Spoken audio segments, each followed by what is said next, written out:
JPSC JSSC को लेकर आंदोलनरत छात्रों के ऊपर इस तरह की बातें सामने आई थी कि कुछ लोगों ने हमला किया था। छात्रों का आरोप था कि जेएमएम के कार्यकर्ता और जेएमएम के गुंडे थे, उनके हाथों में जेएमएम के झंडे थे। इस तरह की तस्वीरें गिरिडीह से सामने आई थी, हजारीबाग से सामने आई थी और रांची से भी सामने आई थी। और वहां जेएमएम की तरफ से बाद में यह कहा गया कि ये बीजेपी के लोग थे। इस तरह से आरोप प्रत्यारोप चल रहा था। लेकिन अब एक लड़की प्रतिमा कुमारी आगे आई है जो उस दिन आंदोलन में शामिल थी और थाने में 8 नामजद अभियुक्त जेएमएम कार्यकर्ता हैं, सभी उनके खिलाफ मामला दर्ज कराया है। उस युवती ने क्या कुछ कहा है, जब मामला दर्ज कराया उस वक्त बीजेपी के कई नेता, बाबूलाल मरांडी समेत कई नेता भी मौजूद थे। युवती प्रतिमा कुमारी ने क्या कुछ कहा है सुनाते हैं हम पहले आपको।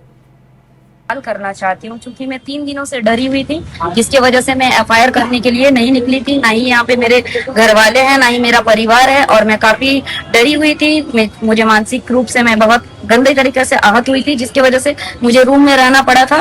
और मैं पूछना चाहती हूँ प्रशासन से कि आप जो अमीषा प्रसाद को उठा के लाए, खोज के लाए, उसका सीधा घर गए, 3 गाड़ी पुलिस गया और उठा के आप उसको लाके जेल में डिटेन कर लिए 7 घंटे के लिए।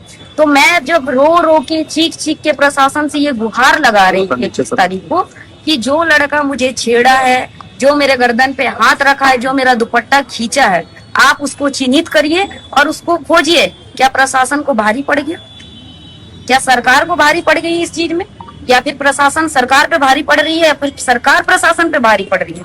ये एक सवाल है मेरे तरफ से कि प्रशासन जो केस पे केस दर्ज करे जा रही है, लगातार 2-3 थाने में केस दर्ज हुआ है हमारे साथियों के नाम पर, रविंदर पासवान, कुणाल सर के नाम पर, और भी बहुत ज्यादा नाम है जिन पर केस हुआ। क्यों भाई? हम लोगों ने वो जो अंकिता वर्मा दीदी हैं उनको संरक्षण देने की वजह से हम पे केस किया गया है क्या? या फिर हम लोग आंदोलन के लिए अपना अधिकार मांग रहे थे और सड़क पे उतरे थे, इसके लिए हम लोगों पे केस किया गया? या फिर इसीलिए मेरा केस को आगे नहीं रखा गया? क्या प्रशासन को नहीं पता थी कि मैं पीड़ित थी? मैं 2 दिनों से पीड़ित थी। वो लड़की कहाँ होगी, कैसी होगी, ठीक है भी या नहीं भी, बीच रोड पे उसके साथ जबरदस्ती किया गया, उसका दुपट्टा खींचा गया, क्या प्रशासन को ये बात पता नहीं थी?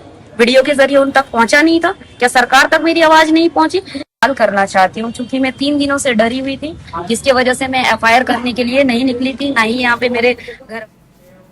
तो छात्रा प्रतिमा कुमारी ने अपनी एफआईआर में नामजद अभियुक्तों के तौर पर नवीन चंचल, उत्तम यादव, इन सभी के नाम दर्ज कराए हैं। आपको बता दें कि शहबाज मलिक, मुश्ताक आलम, आशुतोष वर्मा उर्फ सोनू वर्मा, अंकिता वर्मा, डॉक्टर हेमलाल कुमार मेहता और अश्विनी शर्मा को नामजद किया है और अपनी एफआईआर में आरोप लगाया है कि घटना के दौरान मौके पर 35-40 अन्य लोग भी मौजूद थे जिन्होंने कथित तौर पर आरोपियों का साथ दिया। छात्रा ने इन अज्ञात लोगों के खिलाफ भी कार्रवाई की मांग की है। शिकायत के अनुसार 21 अगस्त को प्रतिमा जेपीएससी जेएसएससी परीक्षाओं में कथित अनियमितताओं के विरोध में सीएम हेमंत का पुतला लेकर जा रही थी। इसी दौरान जेएमएम के कुछ कार्यकर्ताओं ने हाथ से पुतला छीना, विरोध करने पर धक्का मुक्की और मारपीट की गई।